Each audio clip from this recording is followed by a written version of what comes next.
Hello, good afternoon, you lovely people. I'm Jace. It's me, it's Christoph. We're here. We're on the end of a nil-nil. I was going to say bore fest, but that sounds a bit harsh, doesn't it? Wasn't the most thrilling game in the world, I think it's fair to say. But nevertheless, you, the adoring public, and we, the podcast providers, are doing our breakdown anyway. I'm joined by three gentlemen this evening, as you may well or may well not be aware of, but you probably will if you've read our timeline. I have got with me Jason, Mr. Shredder in America. Good afternoon, Jace. Good afternoon, everyone. A pleasure to have you as always, sir. Pleasure to be here. Thank you. Yeah, always a pleasure, mate. I also have with us Mr. Tom Canton, our Instagram hero. Good afternoon, Tom. Hi, you alright? How you doing?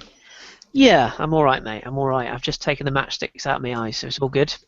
And I'm also joined by the man whose beard I can only wish to have anywhere near as quality of a beard as this man, to be fair. It's Mr. John Welsh. You right, John? Yeah. Afternoon. How you doing? Yes. It's all gravy, mate. It's all gravy. I've got a feeling I'm going to get a bit annoyed in a minute, but let's see what happens. Right. Well, good afternoon to everyone in the chat box. I can see a few regulars there. Mr. Tim Hargreaves. Afternoon, Tim, our very own. Dukester, who's a very kind donator, by the way. Hello, Dukes. We've got Ryan Baxter. We've got Sashir. There's quite a few people. I'm sure I'll get to you all as we get there. So good afternoon to you all. Right. Let's start at the top then. Jace, come back to you. Give us your initial thoughts while I put the light on because I can't see anything. Yeah, no, my initial thoughts are it was a very Arsenal performance this season of especially when you look back earlier in the season, just a lot of missed opportunities. I thought we actually were a better side than them in a lot of different areas today, and I thought we played well, but at the same time. We didn't create a whole lot once we got near our goal. A bunch of our guys were not getting into the box. It was just Giroud in there all alone with four blue shirts around him, trying to get on the end of some crosses. So it's just one of those games that I'm pretty frustrated because, like I said, I feel like we deserved something out of that game. But again, we missed opportunities left and right, and when you do that against a side, especially as good as Chelsea are at the back. It's usually you're gonna drop points, whether it be 3 or 2. So luckily it was only 2 today. Nicely summed up. John, I'm just going to ask you a blunt question. Are you happy with that result? Are you on the fence, or are you sort of numb to it all? In terms of the league campaign for this year, it's a good result. We got the game in hand over City and United. So we win the game in hand. The second, we still got the United game to come, but other than that, we should be able to get second. So in terms of this season, it's good. In terms of the team and the psychology of the team for next year and going into next season, I'm not so happy because just void of any real decent chances. And we, you knew what Mourinho was going to do coming into the game. You knew exactly the way he was going to play it. What do you mean, John? I don't want to give them any praise because I hate praising Mourinho or Chelsea in any way, but they did defend really fucking well. It's so annoying. And we just, lacked any real cutting edge in the game at the end. We had 1 or 2 half chances, but just not enough. But in terms for this season, yeah, point was a good result.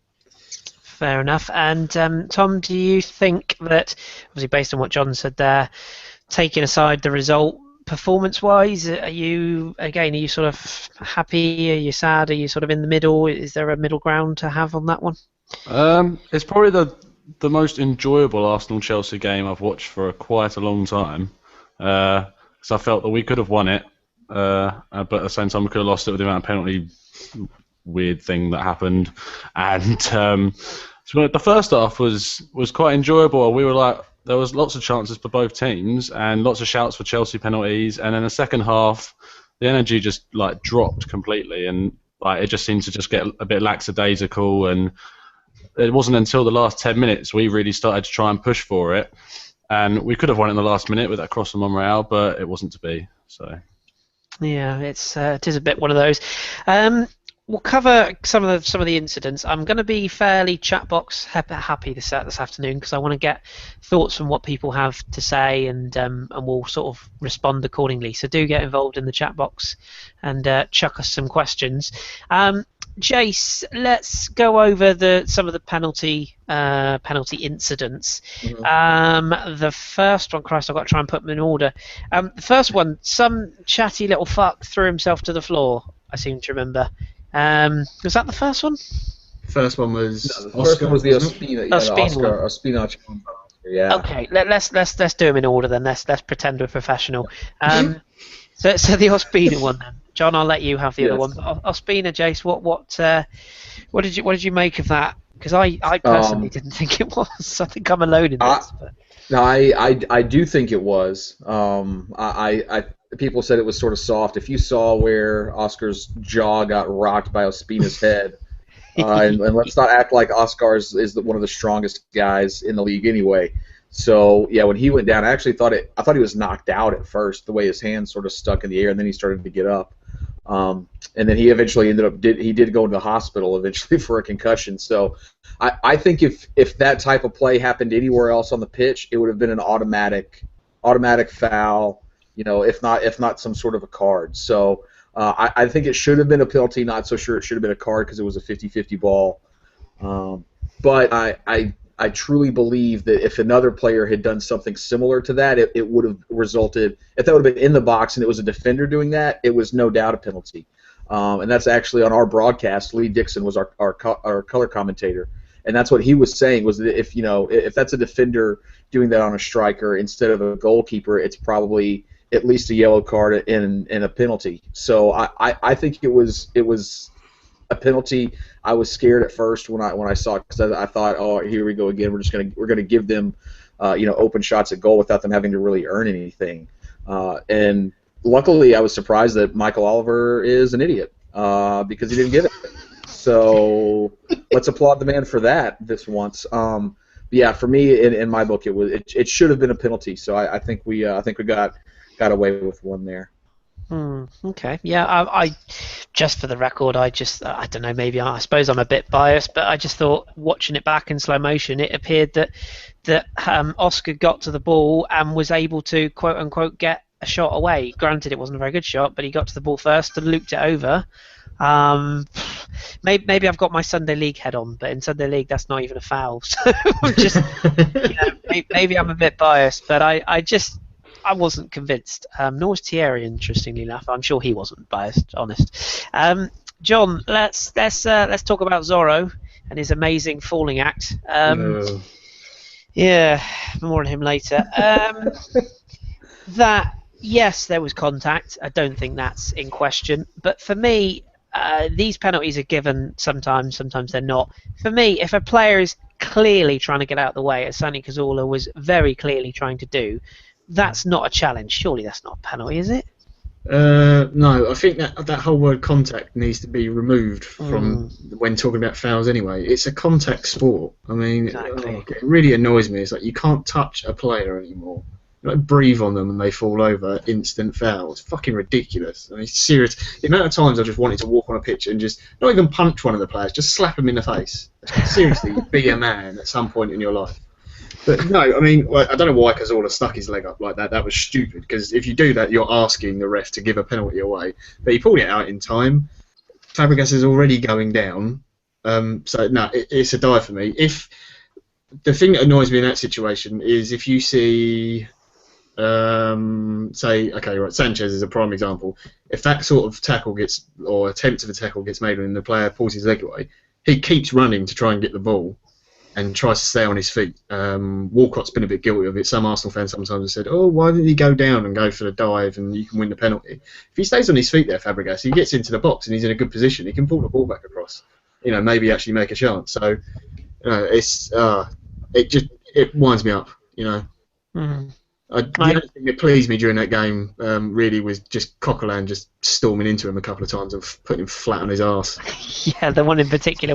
Was it Hazard he floored? I like that one. I did enjoy that one. Good. Yeah, I did enjoy. Sorry. Hang on. Let me just say that again. Sorry. The most fouled player in the Premier League, Eden Hazard. Oh, bless him. That was quite a foul, though. Good. Fucking good. You should have put him on his fucking head. Oh, it was brilliant. I enjoyed it. Bitch. Anyway, I'm not a fan. Don't know if that comes across. Tom, right? Which penalty was next? It was ours next, wasn't it? Christ, I should have made notes. I'm sorry. The Oscar one as well. The one where I think it was right at the beginning where Bellerin tugged him. Oh yes. Well, I tell you what, you can have that one and you can have our one. So. Oh, okay. Oscar first for you. Would you? I mean, if that was the other end, would you have been howling? If it was the other end, I would have. When it happened, if it was for us, I would have shouted and screamed, "That's a pen!" But then after looking back over the replay, how you can fall down by someone tugging on a fabric on your shirt, I don't really understand. He just seemed to just drop to the ground as if he'd been sniped out of nowhere as soon as he'd been tugged on the shirt, which was completely wrong. And he probably would have a better chance if he stayed on his feet and tried to carry on with the ball. In terms of our one, I wouldn't have given it. Cahill's hand was in a natural position. The way he slid in, that's the way your arms are going to go when you're going to slide in to block a shot. So, and I think all the pundits on Sky Sports also said that as well, even unbiased Thierry. So, yeah, definitely weren't a pen. First one definitely weren't a pen. The Ospina one for me was the only one that was a pen. So, yeah. So I suppose with penalty claims, it's difficult, really, isn't it? Because we're talking about minimal or very very small contact in general on all the players, apart from the Ospina one, which I still think is funny. But yeah, I mean, it's a very fine line. I mean, players moving at pace. Obviously, we get the benefit of a replay. Insert cliche here, yada yada yada. At the end of the day, all four of them could have been given. None of them were, so we won't sort of go over that too much more. I want to just sort of touch on the game in general. I'm going to cover some of our fans on Twitter in a minute, which might take a while, but let's go back to Jace. Jace, in the grand scheme of things, Chelsea came to our humble abode without needing to win. I think anyone that thought they were going to come with four up front or to go all out attack was mad. It was never going to happen. Yeah. And much like John said, I don't want to give them credit. I can't stand them, but to a degree, they came for what they wanted. They got what they wanted. Would we be angry if we were in the same position with just 4 points off winning a league title? Hell no. And but, did you? Sorry, but at the same time, we're also not a bunch of. No, I mean, if it was reversed, you'd say it's a good result away from home against a top four team, and we'll take a draw and we'll win the league, against Villa or whoever it is that they're playing, coming up. So. Yeah, the one thing is, and people, I think, especially on Twitter, because people are so level-headed on there, they tend to think that you can respect what Chelsea does without liking them, and you have there is a level of admiration that I have that they fucking own the fact that they're cunts, and they're like, yeah, this is who we are, and we're not going to change, and we're also going to win. And the thing that sort of I find somewhat hypocritical about it now is we were the same way under George Graham. Exactly. Everybody knew what we were going to do. We were like, listen, we're just going to come up and we're going to frustrate you. We're going to sit back and defend, and we're going to break, and we're going to score and win the league at Anfield in '89. And that was just the way they do it. And Mourinho's taken that page out of our book because he's a voyeur, the twat. And he's now applied it into this more modern sense now, and where they can play a more attractive style with the players that they have, but he also knows how to set his team up to be Pulis 2.0 at a larger club. So yeah, it's frustrating to watch from the when your team doesn't play that way and you're not getting the results. But if the roles were reversed, I don't see how you wouldn't want to be 4 or 5 points away from lifting a trophy not even in May. You know, No. they've got a realistic possibility of winning. What is it, like the first like the first weekend in May they could win the trophy? That's Yeah, I think they need. know? I think they need to beat Leicester, and then it's another point. Yeah. I think after that. So Yeah. yeah, it's soon. It's inevitable. Tom, I want to just touch on the lineup. We saw obviously Ospina come back in. I think that was pretty standard. Bellerin coming back in wasn't a surprise, but I thought it was a statement. Debussy being fit again, it was a statement. And then we saw pretty much all the other changes that were expected. I think it's fair to say. Were you happy with the lineup? Was there anything you would have done differently? No, that is our best team. What was out there is our best, in my opinion, is our best team because having Ramsey on the right, as he showed against Liverpool, has become a bit of a blessing when you combine him with Bellerin at right back. Because what didn't work during the cup semi-final was the fact that Debussy just doesn't have that overlapping pace that Bellerin does, and Ramsey won't get the support to be able to cope with. You could have Bellerin coming up the line and overlapping Ramsey, so their combination play. But with Debussy, he's more defensively minded than Bellerin. As we know, Bellerin used to be a winger when he was younger, and so it didn't surprise me that Bellerin came in, and I do think he is our number one right back now, and he deserves to have that accolade of being that person. In terms of the rest of the team, Ozil's our best number 10. I couldn't really understand the comments that came from Henry about Fabregas. He would have got Fabregas and then benched Ozil instead of getting Sanchez, which I found a bit weird. But yeah, Ozil's definitely our number 10. Santi is doing brilliantly in that role, and he's adapted his game. I think someone mentioned it on the radio show last week about how Santi's changed the way he plays. So now he intercepts play, he breaks up play, and then he builds from the back, which is something which we didn't have from him or from many other people in the squad, other than Wilshere. But he's not really been on his top form. But no, I was very happy with the team that was put out. Yeah, I pretty much agree with pretty much everything you said there. As I say, the Debussy thing wasn't a surprise, but if Debussy had started over Bellerin, I don't think anyone would have been like, "Oh wow, that's a real statement." I think it would have just been, "Okay, fair enough, he's back to fitness." But no, I think you're right. I think the right team was picked. John, let's just sort of touch on the way the game went almost. The first half. I mean, for me, at half-time, it suggested that there was more to come. Chelsea had sort of a 10-minute spell second half, but they didn't really create much. Were you overall happy with the mindset that we took into the game? I mean, did you think we were trying to win it, or did you get the impression that maybe we were starting to get a bit negative as well?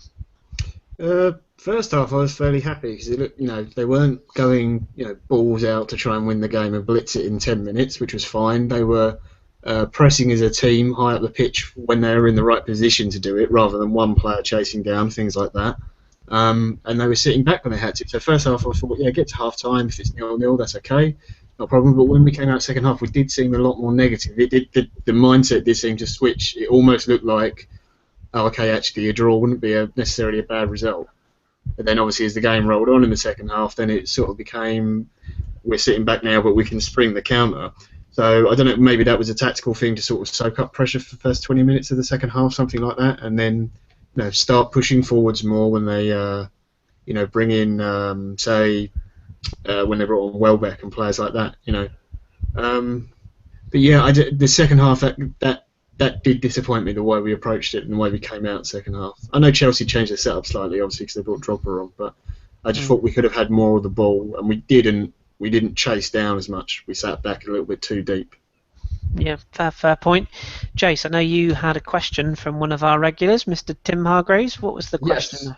Yeah, so Tim asks if we actually should have started Welbeck on the right instead of Ramsey, and I think it's an interesting choice because when I first read the question over from the group chat, I thought, oh well, no, Welbeck's he wants to get forward more, he's not going to defend. But then I thought, well, no, that's wrong because everybody thinks and knows that when you look at Welbeck, he puts in a great performance going forward and defending, so he can get back there. And I just wonder sort of if Wenger thinks that Ramsey's a better defensive option on the right in front of a guy like Bellerin as opposed to Welbeck, even though when you have Welbeck and Bellerin, the pace on the right would really trouble a lot of teams. even a team like Chelsea, who is very good defensively, would still bother them to have that speed, because then you could have Welbeck floating inside a little bit more to the channel and allow Bellerin more space for that overlap. Because I think there were times today when, if you looked on the right side of the field, we were just, everybody happened to be over there.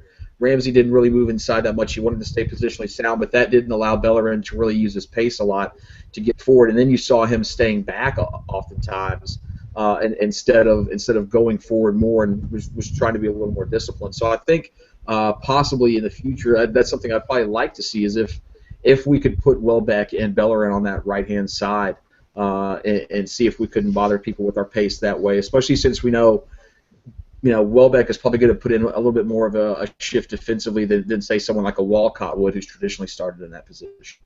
Yeah, I agree with you. It's sort of pace, isn't it? John, I want to delve into the murky world of Twitter. Jesus Christ. Right, there's been a mixed reaction, mostly negative, either about us or about the opposition. I'm going to come to all three of you on this. You'll all get a chance to have a say. But John, I want to read you something from one of our bloggers, which is Drew, who's over in the States. And he simply says this. I'll read this word for word. He says, "I'm sick of everyone having a go at Chelsea's tactics today. The fact is they didn't have to come here and win. A draw was fine for them. We're the ones that had to win. We didn't do enough. We didn't do enough to do so. Yes, they parked the bus. It's anti-football. It's boring. But we had to be the ones to break them down. We had to be the ones to want the result more than we did. Don't be mad at Chelsea for doing what they did. They've been top of the table since August, and they haven't looked back. What they do is about to get them the title. I hate that they do it, but they get results, and what they need for this season. So many of our fans are deflecting the facts onto Chelsea's negative tactics rather than wanting more from our own lot today, and it makes no sense at all." What's your views on that? Do you concur with Drew's view there? Do you think it's people are sort of deflecting the attention, or do you sort of take a different view? Yeah, no, I agree. That really does annoy me. I know, Pete, you never like praising the other team, especially them or the scum down the road or anyone like that if they play a good game against you. But the onus is on us to break them down. They didn't have to win the game. I know people I've seen a couple of people on Twitter taking a piss out of the way John Terry celebrated. He's a defender. If you're a defender, you always cheer a clean sheet, and he's going to cheer it even more because what he's done, he knows that he's just captained his side to a clean sheet at Arsenal, where we've scored every single game this season, other than that game. He knows that psychologically his team will go into next season thinking, when we come up against Arsenal, we can defend against them, we can get them to draw a blank. Arsenal players will be going into next season playing against Chelsea and going, oh fucking hell, here we go again. We're going to have to play around. We have to be careful we don't get caught on the counter. And we're going to have to work really, really hard just to get a 0-0. That's all right. It might be dull to watch. It might be boring. Do you think the Chelsea fans give a shit about that? If that was me, I couldn't give a fuck. I'd be laughing at every single Arsenal fan moaning about that because I'd just be standing there going, well, you see that? That's a Premier League title. Where's your one, you wanker? I know we've got more, but that's at the end of this season, count trophies. That's all you play football for, to win things. Yeah. I wouldn't want to do it every game, obviously, but to say that Chelsea played like that all season is complete bullshit, because, let's be honest, up until sort of December, probably January, they, I hate to say it, played some really nice football and were beating teams 3 or 4-0. And everyone will go, oh, well, they're the teams they should beat 3 or 4-0. Well, but they go out and do it. But you give them shit for it. I don't like them. I don't want to praise them, but they get it done. So I think that whole, I think partly it's a defence of Arsene Wenger. I'm not having a pop at him or saying he should be gone or anything, but I think partly it's down to some fans who will never criticise Wenger, because let's face it, he's never beaten Mourinho.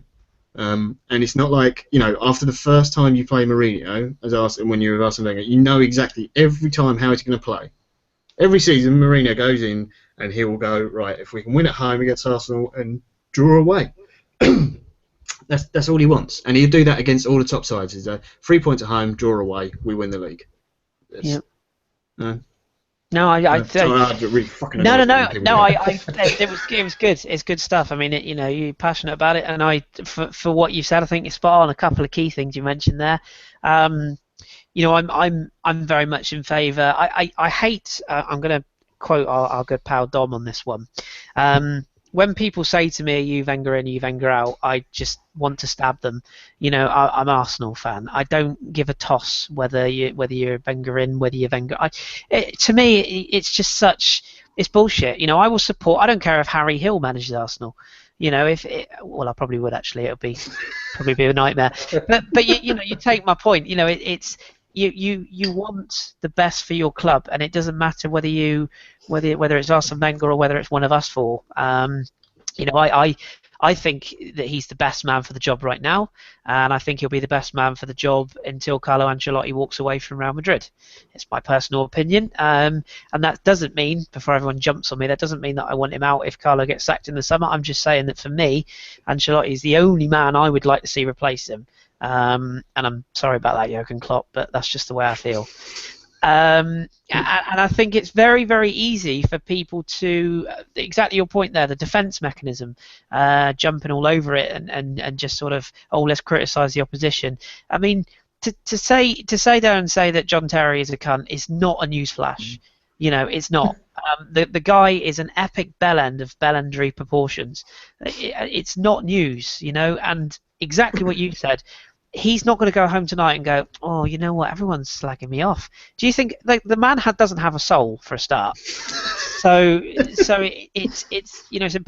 impossible for this person to feel any emotion, and the only emotion that he is going to feel in a week's time is picking up a Premier League trophy, something that we haven't done for several years. And I totally agree with you. I don't want to give them any credit, but I think it's totally fair to say that they came, they did a job, and they got the job done. And when they lift that Premier League trophy, they're not going to think about the game that they drew 0-0 at the Emirates.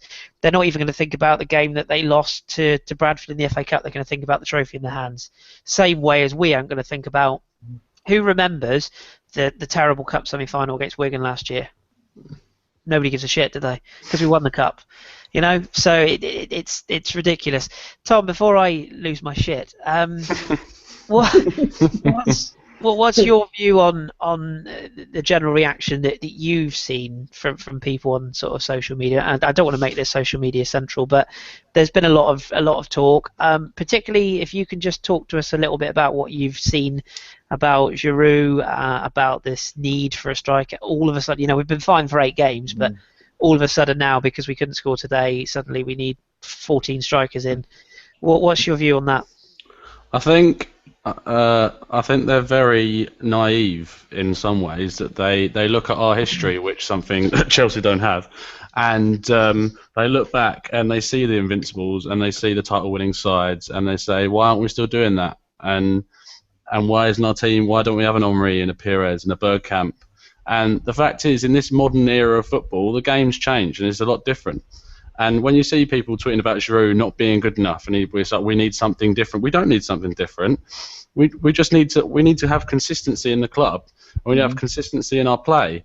And we need to have, like, I think I saw someone saying about how we keep crossing the ball in the box against. Someone tweeted during the game, why are we crossing the ball in the box when Chelsea have those massive centre backs?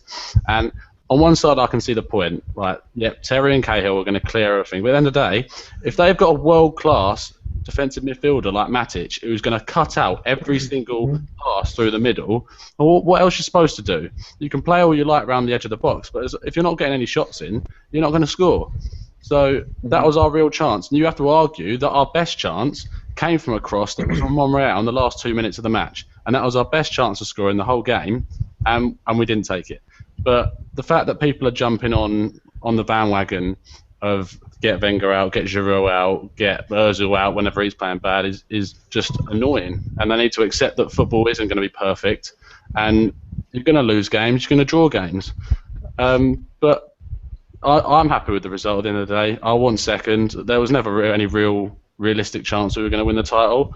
United lost today, which is brilliant. And sorry. Oh yes, sorry. Someone did say about that in the chat box. Can we take a minute to laugh at United? I completely forgot. That's always a minute to laugh at United. Always, yeah. So United lost, and I'm just saying that again. United lost, and we move on, and we've got a game in hand over Man City and us against Sunderland at home, I believe. So I'm not going to tempt fate, but we should win that game. So that'll be 3 points clear and good times and good emotions for the next season. Yeah, I agree, and I like it. We're all passionate today. It's good. Can I? We were talking about the Arsenal strikers not scoring.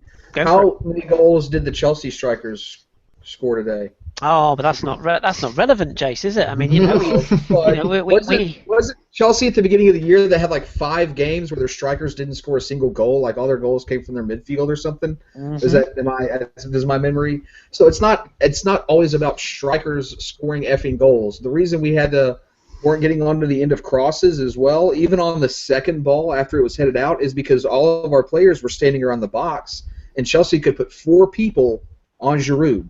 Well, of course you're not going to win a header when you got 4 people on you. Let's be realistic. Let's actually view why it's not going off instead of just complaining that it's not coming off. Anyway, before I get all tangenty over here, I don't want to pull a Carpenter. But no, feel free. The strikers situation it's comical now. That it is the biggest single crutch for the Twitterati to lean on to say why we're not any good, and that's not necessarily the case. We created crap all today. Very little of our actual creativity came from football from the middle of the pitch with Ozil and Santi and them. They had I don't think they had bad games, but they didn't have their greatest games either. Most of our creativity came from the wings and coming to cut back inside, especially later in the game when we were like, all right, we can't even go in the middle anymore. So I think we need to seriously reevaluate as fans. And me saying this isn't going to change people's minds because most people are too arrogant and too prideful to actually change their mind. But I think that we've got to look at how we get our strikers the ball more. And then say, okay, now if they're getting the ball in good areas like they should. To me, when I knew we weren't going to get a point when Santi scuffed his shot wide. Nobody around him for 5 yards, either side of him. And I just said, we just don't have our shooting boots on today. They're just not. We don't have it. And that's not a striker. That's a midfielder, but we still all expect him to score from that position with that amount of time on the ball. And he didn't do it. And we don't need to just blame Giroud for. I don't think Giroud actually got one clean shot off today because he had Terry and Cahill up the front of one side of his shirt and down the back of the other side of his shirt almost the entire time he was in. So let's also look at how we're creating for these strikers, and we don't put our strikers in a great place to score a lot of times, and that's I think is a bigger issue that needs to be addressed on the training pitch. Yep. Yeah, I totally agree with that. I want to give a shout to our resident button monkey. Danny is listening in. Did you say butt monkey? Butt monkey, all together as one. Yeah, I agree with every point you made. I just want a side note on this. People watching this, and well, whether you're watching this live or in delay, just to let you all know, it's okay to not win every week. I just want to put that out there. I know it's tough, I understand, but just spare a thought for Sunderland fans or Hull fans, or it could be worse. I think I would maybe Arsenal fans of a certain age. Yes, well. Absolutely. Maybe I should follow. I know a lot of people that I speak to on Twitter. Actually, they follow a lot of rival fans to get a balance of things. I mean, I follow a lot of generic accounts that cover a lot of football, but I don't follow many rival fans. And I do often wonder: is it just Arsenal fans? Do we expect too much? We've got. We are. Some people say we're competing. Some people say we aren't. I think we're not far away. And I'm not going to go over the whole what we should and shouldn't have done in the summer. Blah blah blah blah blah. It's all been done to death.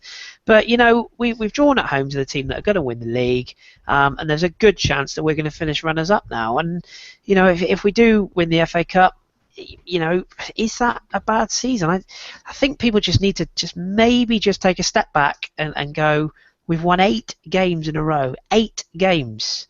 You know, it was going to come to an end at some point, and if it comes to an end with a draw and we still finish second, I don't know. Against the top of the league team as well.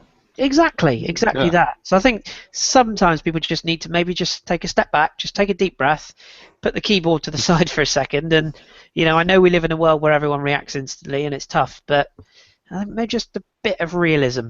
I think you all make excellent points.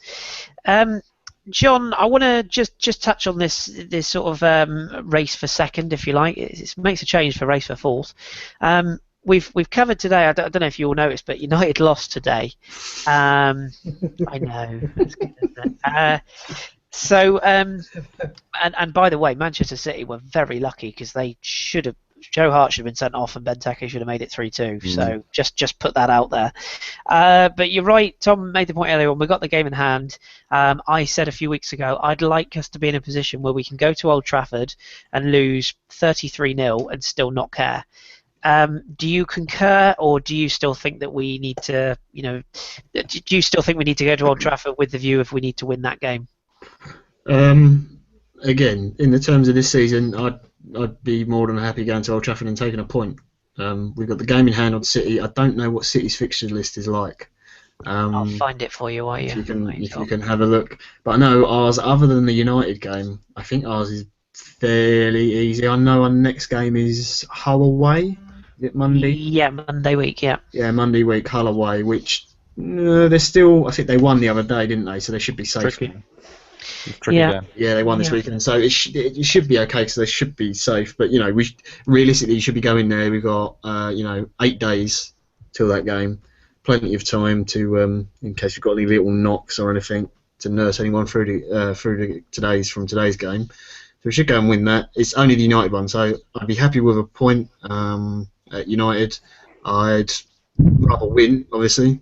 You always want to win. But if it's just a case of getting to second place, you'd like to have it sewn up as quickly as possible so you can sort of have the FA Cup as the sort of the happy point at the end of the season. I don't want to go to the last game of the season on whether we're going to finish second or fourth or something like that. I can't be doing with that again. Yeah, no, I agree with you. I don't want to have to qualify for the Champions League. No. No. Especially with the new seeding rules for next season, because fuck knows what team you're going to get drawn against in that now. You're going to be chucked in. We're going to be chucked into a group with, either PSG. You're going to maybe win the French league. Who's top in Spain at the moment? Is it Barca? Yep. Yeah. Yeah, Barca are probably, or look like at the moment, winning the league, so they'll be one of the top teams in the group that will get possibly chucked in with. Juventus, who I know lots of people go, oh, Italian football shit. Well, no, it's not. You don't fucking watch it, idiots. Yeah. I get on my soapbox about Serie A at all. But that would be hard. So whatever happens, we're going to be in a tough group in the Champions League. There's not going to be a necessarily easy game. People look at teams like Barcelona and go, "Oh, that's easy." Well, it's fucking not. There aren't easy games in the Champions League anymore, unless you get really lucky and maybe one of Belgium. No, Monaco was easy. I was just going to say that. Monaco was shit, remember? Monaco. They were pretty easy, weren't they? Yeah, that worked out well. I mean, they were shit, and then Juventus. What did they do? 1-0 over 2 legs. Yeah, and probably defended for their lives. Yeah, and Chiellini. Questionable penalty winner, and Chiellini diving with his hand on the ball. So What was the City's fixture list? Actually? I'll give it to you. In fact, I'll give you ours, United and City. So City have got 4 left. They go away to a Sunday League team in North London next Sunday. Oh, so they could do us a favour. Oh, come on, John. Let's get no, because that would just be typical of them. Exactly. To help us. So technically, yeah. So they're away there. They're then home to QPR the following Sunday. Okay. They're away to Swansea, and they finish at home to Southampton. So actually, they haven't got easy games. They're not easy. I reckon they'll take 9 from 12 out of that lot. I think there's still room for them to drop points. Absolutely. So ultimately, I would put us in the driving seat. Cool. I'll give you Man United's. They've also got 4 left. They've got home to West Bromwich Albion. You'd expect a win there. Away to Crystal Palace. It should be tricky, but Palace, they haven't really got a lot to play for, so I think they'll probably win that. Magic Pardew. There is that. They've then got us at home, and they finish away at Hull. Now that could could be That could be difficult relegation, because yeah. Hull could need to win, or could be potentially needing to win that. Also, away at Palace guarantees Zaha hat-trick. Oh yeah, very good point.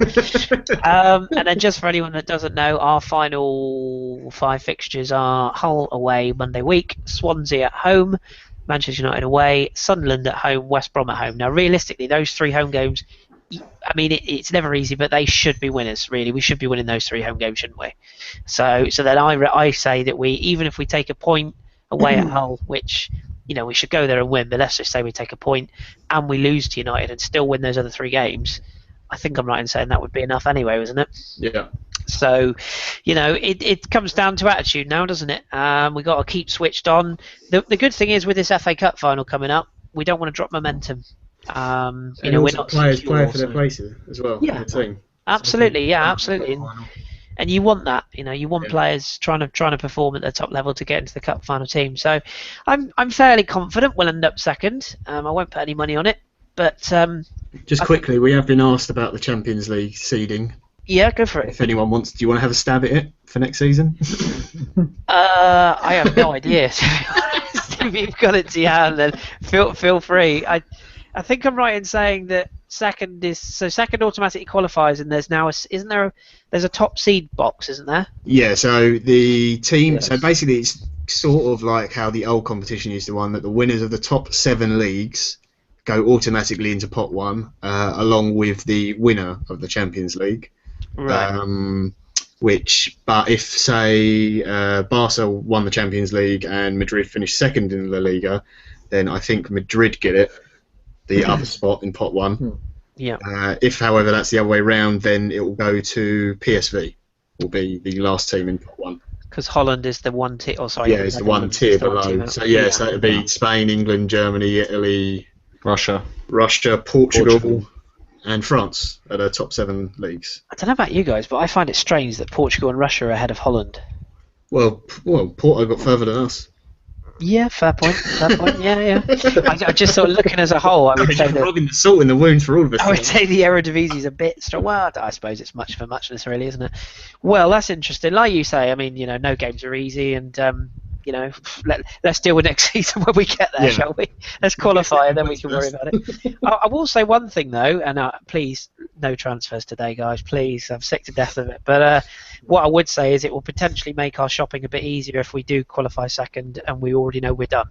Because what is it? The last 10 or God knows how many seasons straight, we've always been in the qualifier, and I think it genuinely does make players' decisions a little bit more tricky.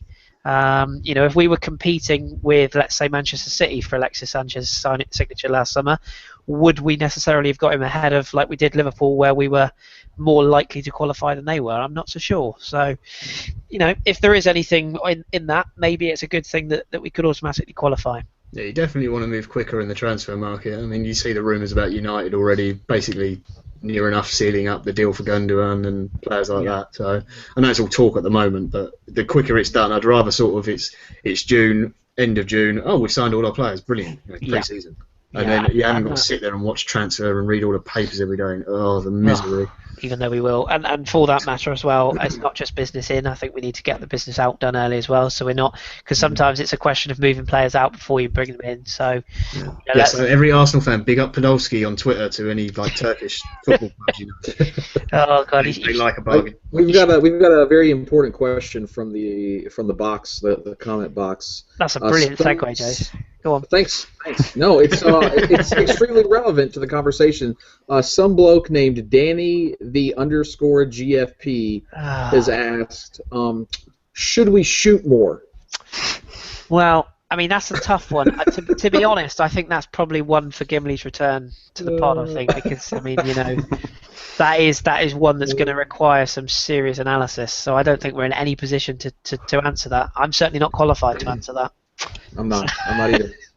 And if the football manager himself is not qualified, who is? Oh, exactly. I mean, I'm going to spend all night making sure that I cover every player on YouTube before we sign them all, because that's important, So, sarcasm aside, right. Let's go through some bits and bobs from the chat box then. Any of you guys written anything down that you've seen that you'd like to go over? One question was that I wanted to pick up actually because I was very disappointed about it. I'll give it to you, Chris, as you never really get to answer anything when you're hosting. God, you've opened Pandora's box now, haven't you? Especially the player I know you love so much, and I know you'll probably want to go on a rant on it. Uh-oh. Why was there no Rosicky in the squad today? Because it strikes me as he would have been absolutely perfect for this game. Yeah.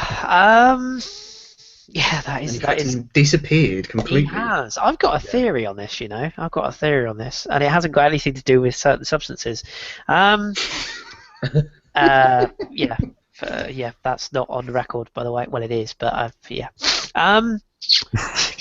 CD case is better than a record. It doesn't, anyway. No, exactly. That's the line, isn't it? Yeah. Allegedly. If you say allegedly, it doesn't matter. No, I love Tommy. I think he's going to end up a coach. I said this a while ago about Mikel Arteta as well, and I think Arteta's still got enough legs to play in that role. And don't get me wrong, I think Rosicky will still be a player next season, but I got a sneaking feeling that he's doing stuff that we don't know about behind the scenes on the coaching side. I really do. I might be completely wrong on that, but it does strike me as a bit strange because if you look at our bench, there was Wilshere, Welbeck, Theo, Flamini. Was Chambers on there today? No. Gabriel, sorry. No, Gabriel wasn't either. Gabriel wasn't either. So generally, you'd think Gibbs, I think, was the other outfield player. Yeah. Gibbs, yeah. I think you're right. I think he was there. And Chesney looking miserable as usual. So I'm thinking that if Rosicky is one of those players that, for me, if Santi Cazorla tires, Rosicky is your perfect made replacement because he can sit in the middle of the park as the offensive one of the holding two, and he just gets the ball. And his first thought is always forward. So it is a strange one because of the substitutions that we made, Welbeck and Walcott were probably the two most offensive ones, and both of those are forward players rather than a guy who can play from the middle of the park and dictate the pace. So it is an odd one. The other thing, of course, is that the manager just doesn't fancy him at the moment, and he's going to move on. So I suppose the summer will tell on that one, but I hope we keep him because he's a magician, and the things that he will teach the youngsters in training as well. I think there's a lot can be said for that, which people don't necessarily always look at. Same with Arteta. So it's a very odd one. Maybe Arsene Wenger's love for Jack Wilshere is. Yeah, I agree. I honestly thought that was someone shouting for a minute. That might have been a bike outside. Either that or somebody needs a good shit. One of the two. But yeah, I'm very surprised, and it's a great question because I think a lot of people. I know somebody just put in the chat box there. Liam just said, "I forgot Rosicky played for us." It does feel a bit like that. So it sort of popped into my head like I thought, oh, maybe if we move Ramsey in the middle, not because Zola was having a bad game, but I just thought you've got him there. He makes those driving runs, and I thought you could put Rosicky wide, or they can rotate the two of them. And I was just like, oh, he's not even on the bench, and it's and he was always sort of the big game go-to player.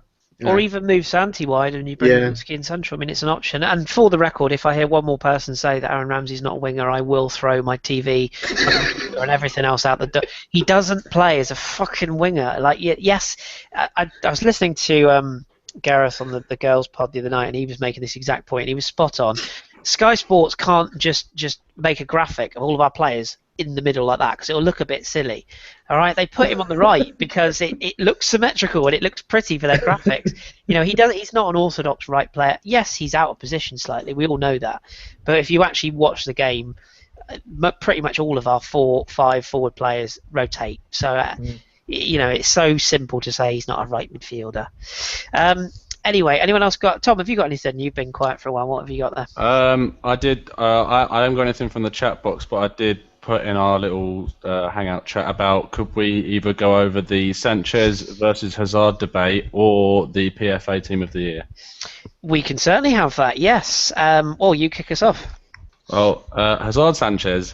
I used to be literally quite in love with Hazard when he was at Lille. He was the one player I used to like really want to come to the club. I think I went over a poll on my Twitter the other day of who I actually still follow and who I shouldn't be following, and the first person on my Twitter I ever followed was Hazard to Arsenal, a Twitter account that was Hazard to Arsenal. So I quickly unfollowed that one. And, Probably best. I don't want to say Hazard's overrated, but I do feel if he didn't take penalties for Chelsea, his stats wouldn't suggest he's in as good as people think he is. And for what Sanchez has done in his first season for Arsenal, to come into the Premier League and do what Sanchez has done is ridiculous. You look how long it took Ozil to settle. Even though he was an amazing player, it did take him a while to settle. And even like Thierry Henry, it took him what was it, 8-9 games to score for Arsenal, something like that. And Sanchez came in straight away, and from the winger, he scored, I think it's 22 goals this season, which is ridiculous. And then you have the Team of the Year thing, which I'd say how Santi hasn't got in front of Coutinho is the biggest load of shit I've ever seen in my life. So even Ozil in front of Coutinho, the stats are the comparison is ridiculous. So I don't know what you guys think on that. So. I'll just give a very brief bit because I don't want to hog this, and then we'll go both John and Jace on this actually. But just for my 10 pence worth, a certain gentleman from Wales has my guts on this all the time because he always has a go at me about this. I'm kind of with you, Tom. Right, I don't think Hazard is overrated. Well, no, I think he's overhyped, which is very different to overrated. I think he's overhyped by the British media. He's a very talented footballer. I personally don't have him in my top 10 players in the world, but I appreciate that's because I watch a lot of games from around the world, whereas, as again we've mentioned before, a lot of people on Twitter only watch British football, and that's not a criticism, but that's all they watch, so they can only judge Premier League football. Expand your horizons, people. You see all sorts, but I do think he is world class, yes, but I also agree with you. I think that he's been a bit overhyped, and I think when you take into consideration what Alexis has done in his first season, I think it's a tooth comb between the two. The problem he's going to have is, I think John made this point in the last radio show, the voting was done in January, I think I'm right in saying. That's normally when it takes place. I don't know if they might have moved it on a little bit, but yeah. I mean, it's madness, and I think somebody else made a point, I think it's on the Guardian pod, where they were talking about the slack-jawed Mong down the road.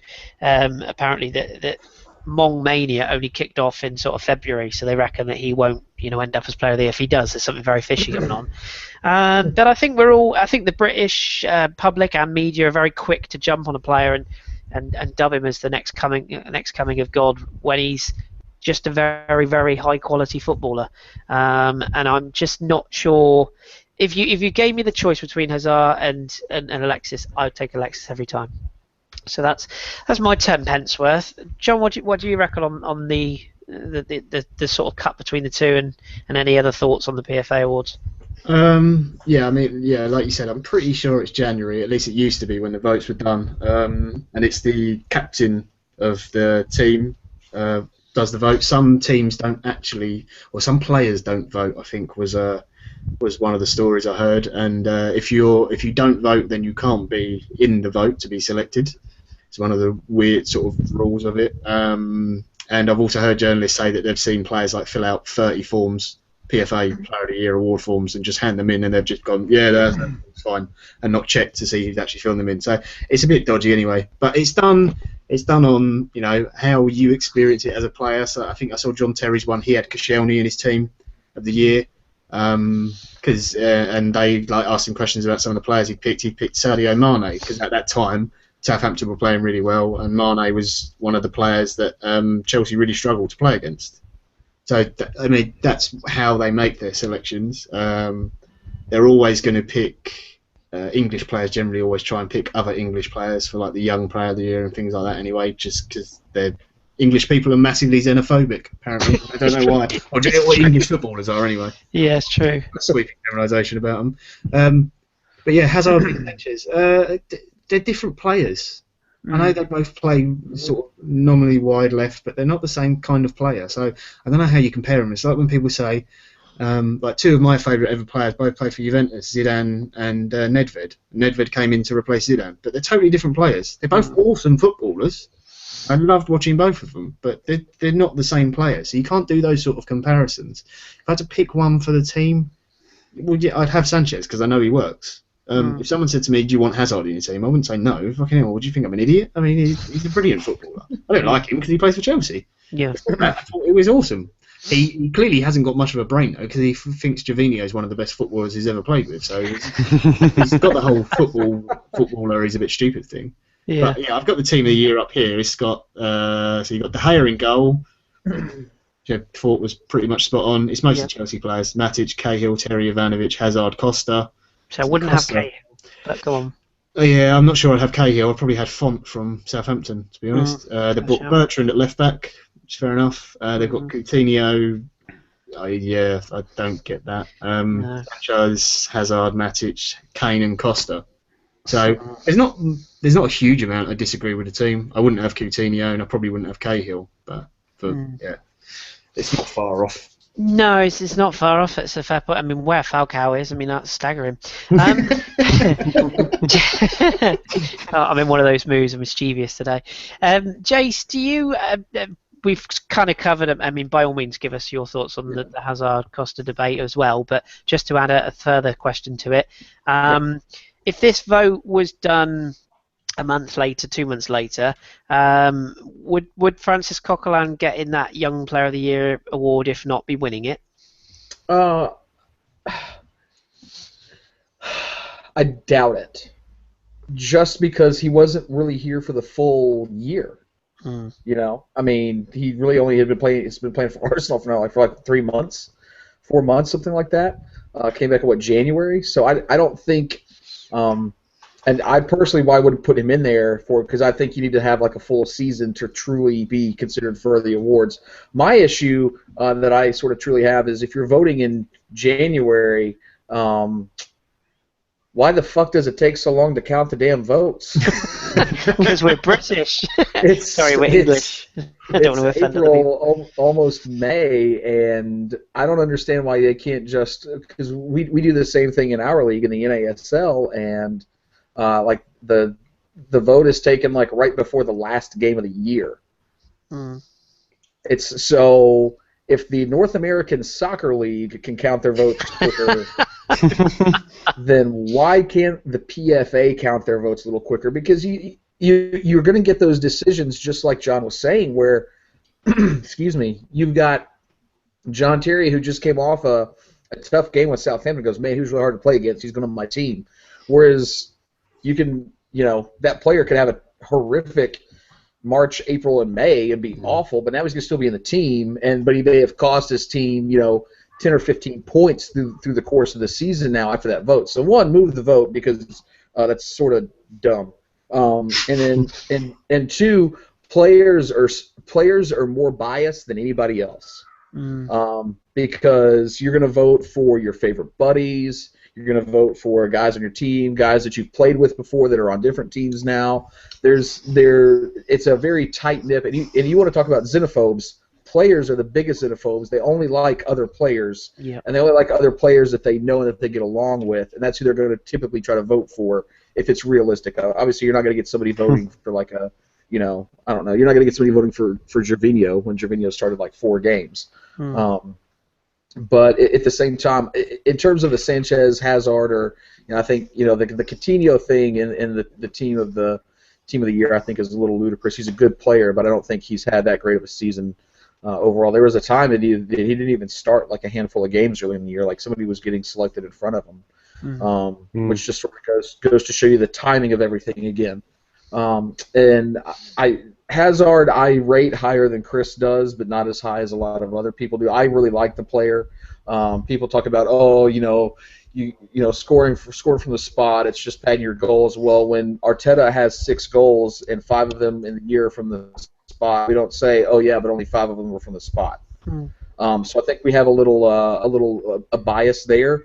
But I think there's a lot that he does. To me, he's sort of the Mesut Ozil of Chelsea, and the fact that it's all the little things that he does right that helps that team click. That why he's so important and why he's so valued. And when games are on and Arsenal's not playing, I'll tune into a Chelsea game to watch Hazard because I think he's that good of a player.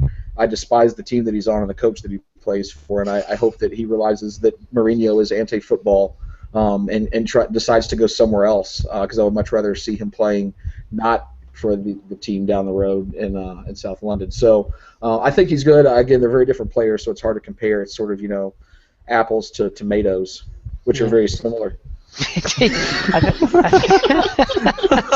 Only in America, Jace.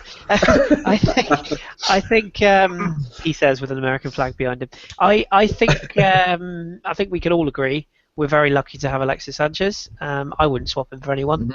And let's be happy with what we've got rather than what we could have had or whatever. And when you weigh it up, there's not much between the two probably. I know John's just put in the chat box if anyone else has got any more questions. We're going to go for another sort of 10, maybe 15 minutes max. So if you've got any other questions, get them in, guys. The first one I saw pop up, and Tom, I'm going to ask you this one. Martin Morgan has asked, what positions need strengthening the most? Try and keep away from names. Just give us an idea of where you'd like to strengthen most. The most controversial position to say needs strengthening would be goalkeeper, but I'm in favour of getting in a more world-class goalkeeper and letting Szczesny go into the wild and flourish, obviously. And a defensive midfielder, obviously, and I'd say I know Dom's a very big admirer of getting a wide forward in. I don't want to mention names, but I'm going to say Thomas Muller. So. They would be the three that if we got those three positions, like top quality to world class, that would really help us push on for the next season title push. Fair enough. That's a good answer. Somebody's just asked a question that I can answer, so I'll just do that very quickly. Royal Arsenal's asked, does anyone know about Anthony Martial from Monaco? Getting all excited. Oh, I'm positively erect. There's an image, sorry. Yeah, he's a talent. We brought him up before. For those of you who don't know, I'm quite sad, and I watch a lot of Liga football, and he's a talent. He reminds me a lot of Nicolas Anelka when he was at Arsenal. In that he's very direct, he's very quick, doesn't always make the right decisions, but he's got bags of potential. What I would say is that I don't really think we're in the market for another one of those type of forwards. We've got Danny Welbeck and Walter Tua, and in no way comparable. Their styles and the way that they would be deployed at Arsenal are the same. If we bought Anthony Martial, we wouldn't play him where he plays for Monaco, and that comes back to what John was saying about you can't compare certain players because they play in different roles in different teams. So yes, he's very good. If you're ever bored and you've got time in your hands, have a look at a couple of Monaco games and make your own mind up. But yes, he is a talent. What else we got here? Oh God, people have gone transfer-tastic. I knew this was going to happen.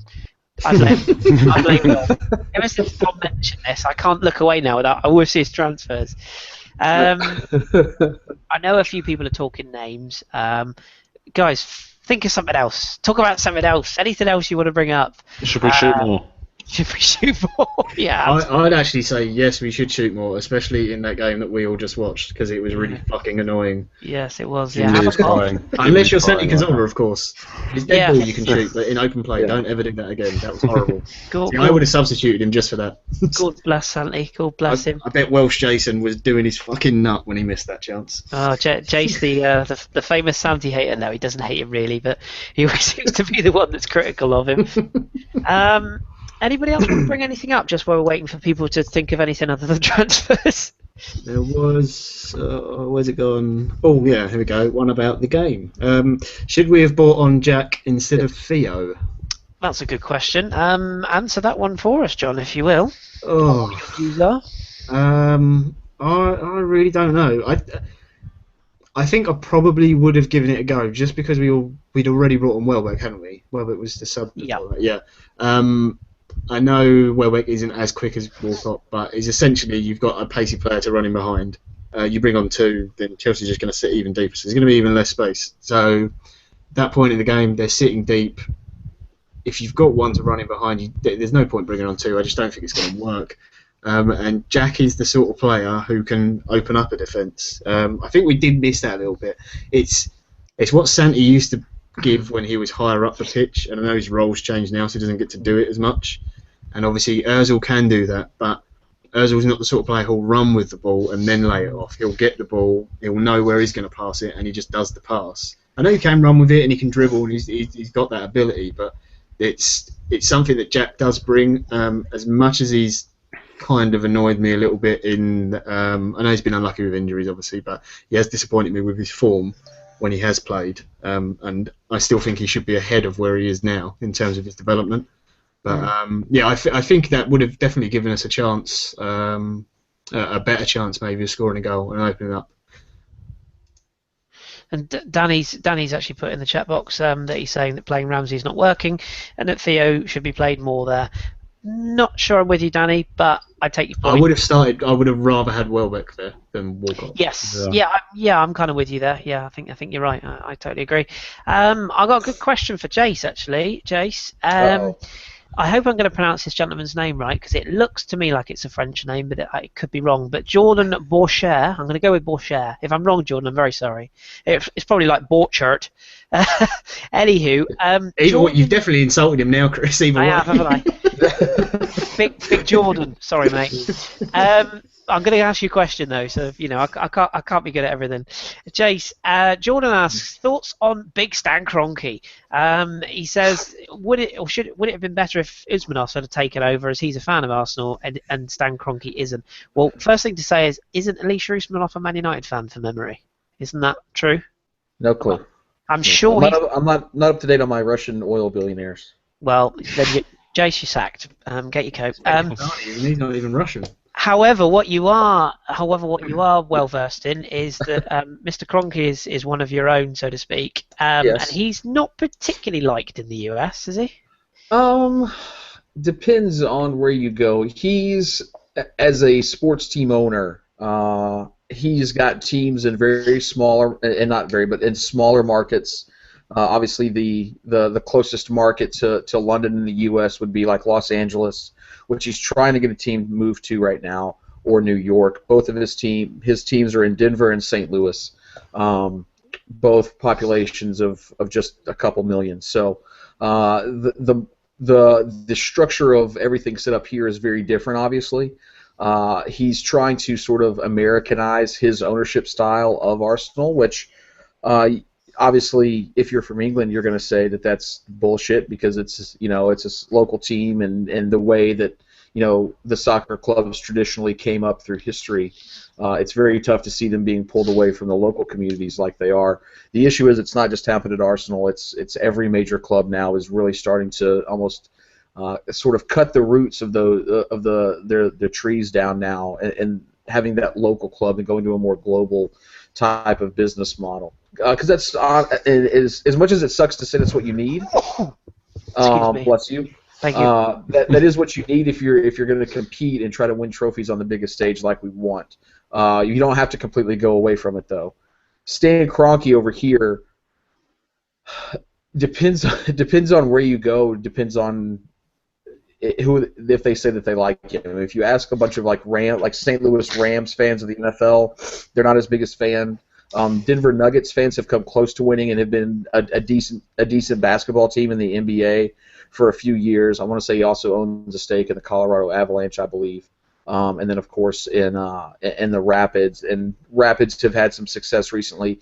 He's currently trying to move the St. Louis Rams to Los Angeles. He would become massively popular if he did that, with the second largest market in the country. So I think when you really sit down and take a look at it, I don't get all the furor over Stan's ruining our team. Yeah, he took a big bonus. That's shady. Everybody does that. Big banks do it all the time. We don't ever say anything about it, and it's usually their money that they're putting into your pocket directly your money that they're putting into their pocket. We don't say anything, but because it's sports, we're outraged.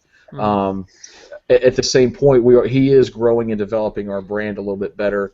I'm hesitant to have somebody like an Usmanov come in, or the quote-unquote Russian oil billionaire, or oil conglomerate from the Middle East, like who owns City, that comes in and just spends money and is there. One of the reasons I became an Arsenal fan early on in my footballing life was because because they didn't do that. They didn't just go buy everybody that they wanted to. They had a plan in place of growth to make sure that they were going to be successful at a high level, maybe not win every year, but be successful and be in the hunt quite often, and be able to sustain that and not fizzle out. So I respect that very much. We always get on to Chelsea about, just go spend another $160 million on transfers this summer, and then we ask for the same type of people to come in and own us that would spend $160 million on transfers every summer.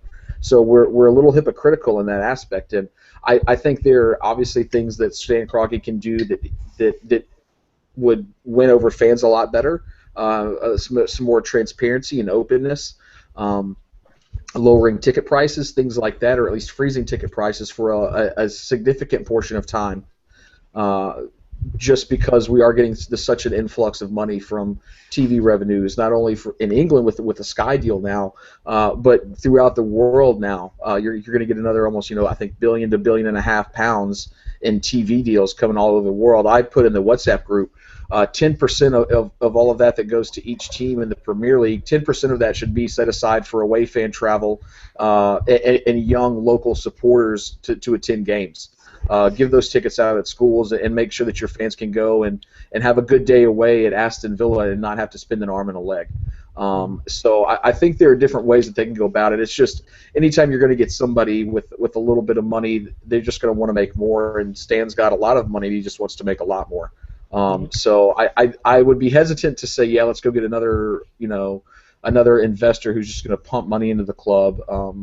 That if they did divest in the club and left us later, where would we really be? And I think that's the one thing that I applaud Kroenke for in the current sort of leadership, is the fact that they're trying to create a sustainable club that's not just reliant upon one person's funds, but once one person leaves, they've got other avenues of revenue that can take up and it can prop up that area until somebody else comes in.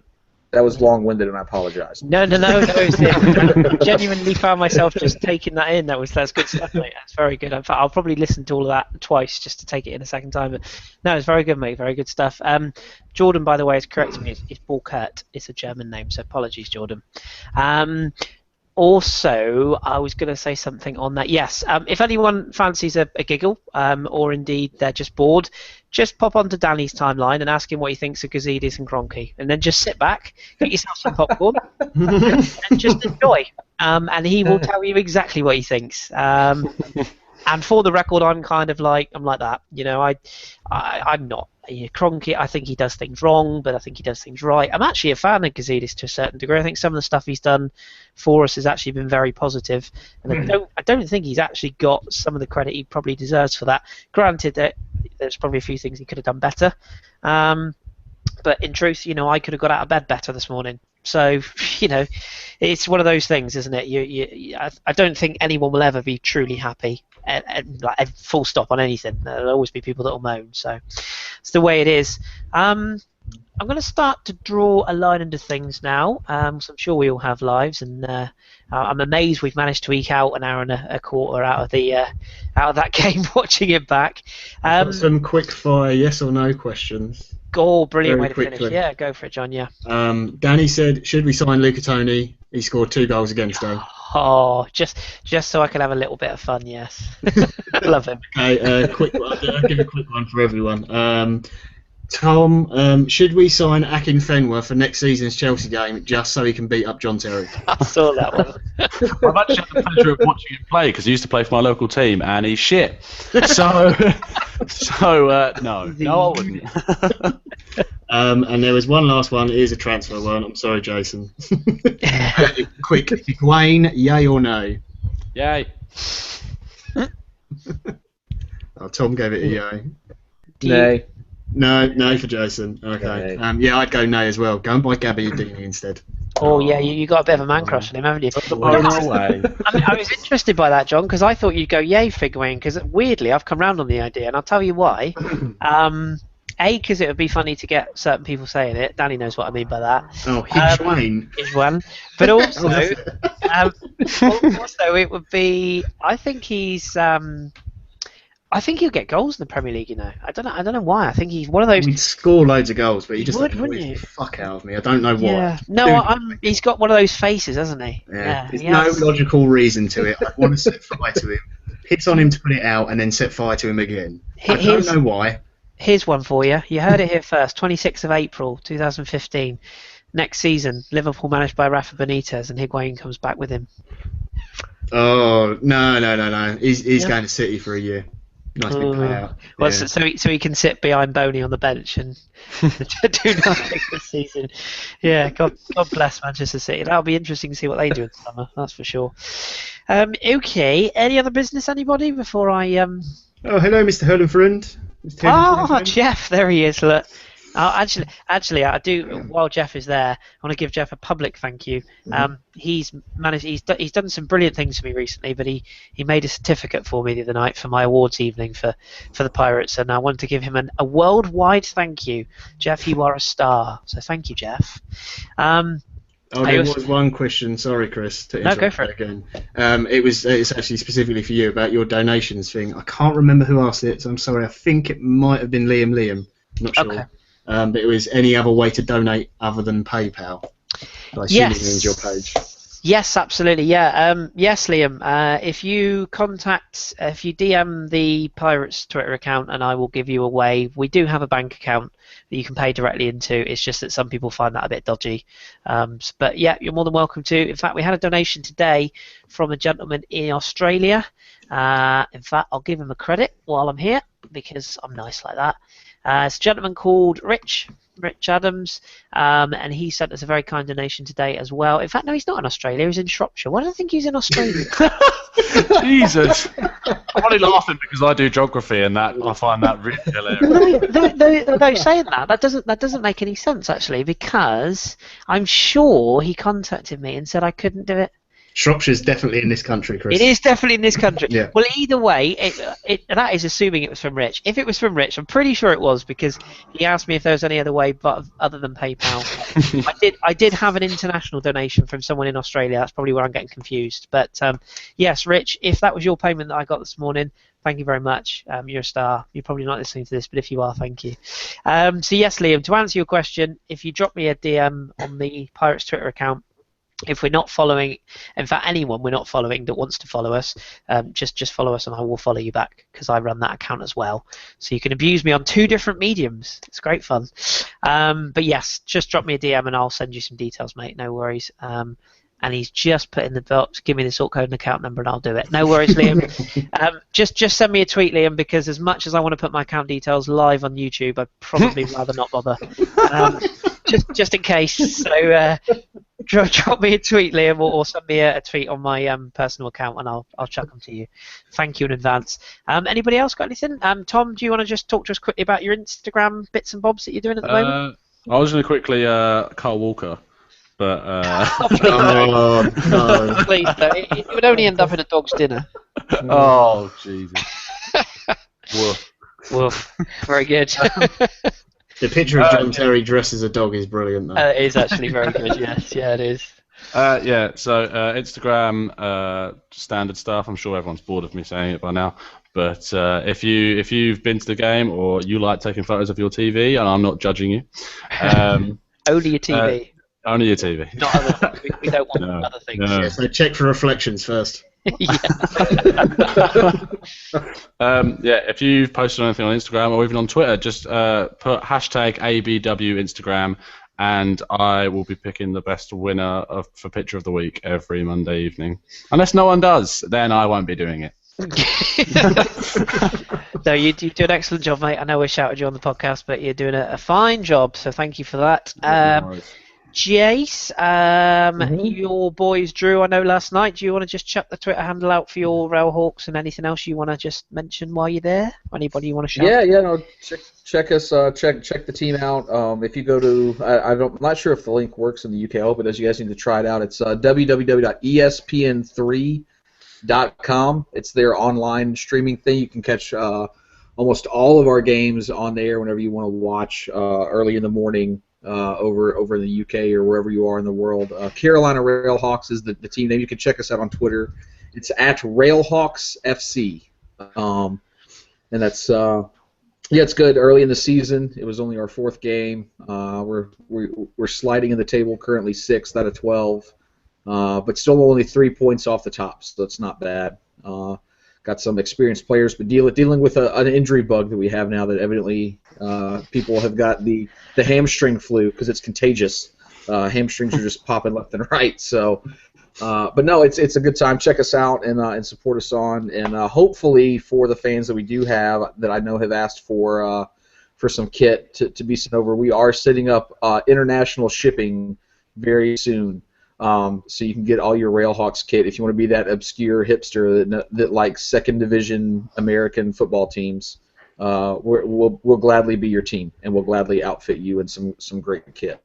Cool, So, particularly if in the US, because it's cheaper to post it, of course.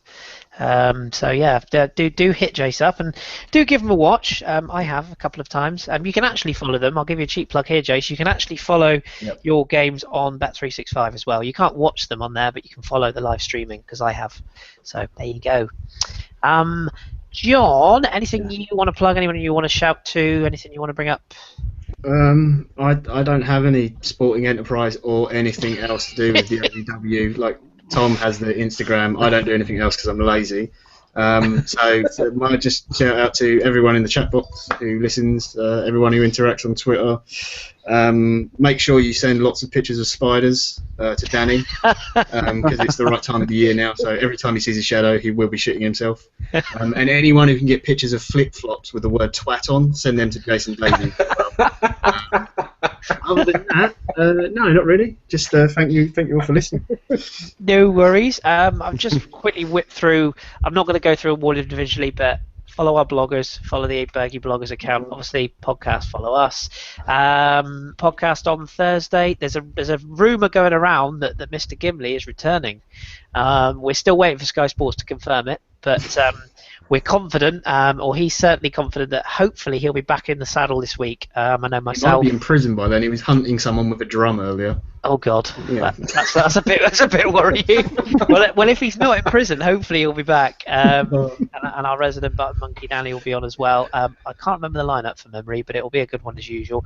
Our latest podcast that I hosted this Thursday is up. Have a listen to that. We debuted a new segment, which was courtesy of our very own other Jeff, Canadian Jeff, which was the sort of live version of Stick or Twist. We took Jeff's blogs, we kind of made them into our own little segment. I debuted it on the pod this week.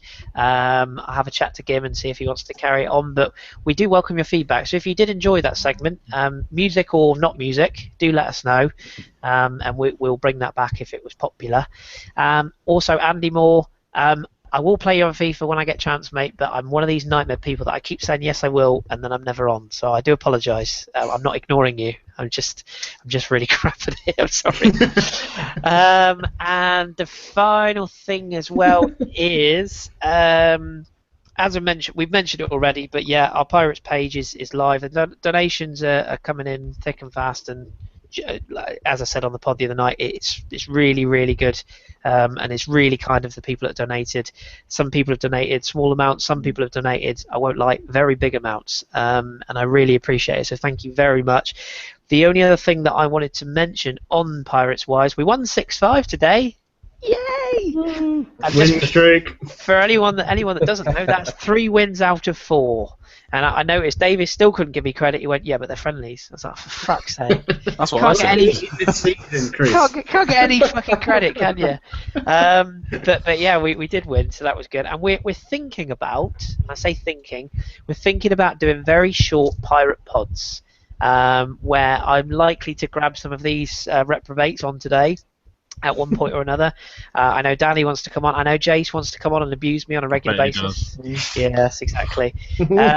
So we're thinking about just doing, there'll probably be like ones like this on YouTube and sticking them on our Pirates website. It'd just be a general bit of, natter and stuff, and I might interview some of our players so you can hear what some of our players sound like. That'll be an experience. I've got loads of Sunday League transfer rumours. Oh yeah, loads of Sunday. Yeah, all the big guns will be out in force for that. So Yeah. Sunday League PFA Awards. See when you guys vote for those. Oh, actually, we've got our NC awards coming up soon, so I can announce those. But no, it would literally be a bit of fun. Joking aside, we don't take ourselves that seriously. I love doing it and it's great fun. But it's something we're thinking about doing. So if anyone has any remote interest in listening to these things, just drop me a tweet on my personal account or at Barbie Pirates FC and give us some ideas that you might want us to do, or if you've got ideas for what Jace you'd like me to do if we win, maybe Jace can do a forfeit perhaps. But yeah, do let us know. And finally, I've just got 2 personal shout outs that were brought to my attention earlier on. Obviously, there was some quite horrific news from Nepal this afternoon. In fact, we've come out. There was an earthquake over there, and there were some quite serious things going on. It affected a lot of people, and I wanted to give a shout. Jace actually brought my attention to this.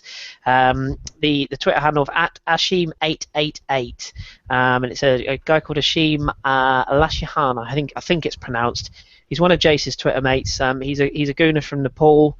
And both him and his family and friends were affected by the earthquake, so he wanted me to give him a shout out. And also, one of our own accidental Gooner, she also has family out there as well. So, just wanted to give you all, all the best, and hope things go okay, and hopefully things can sort themselves out. And just send you our very best. That's all we can do, but that's better than saying nothing. So, be careful with you guys and look after yourselves. Right, that's all we've got for today. Thank you all very much for joining us. I think we got kind of the best we could out of today's event. So I feel much better now. I do. I feel cleansed. Yeah, I feel like we've achieved something here today. So thank you very much to Tom, and thank you for your Instagram work as well, mate. No worries. Thank you to John. The beard is epic as always. I try my hardest. Indeed, you do. I don't. Feelings mutual, Tom. Thank you very much to Jace. You're welcome. Thank you, and thanks to everybody who listened. Absolutely, yes. So that was ABW Radio Live.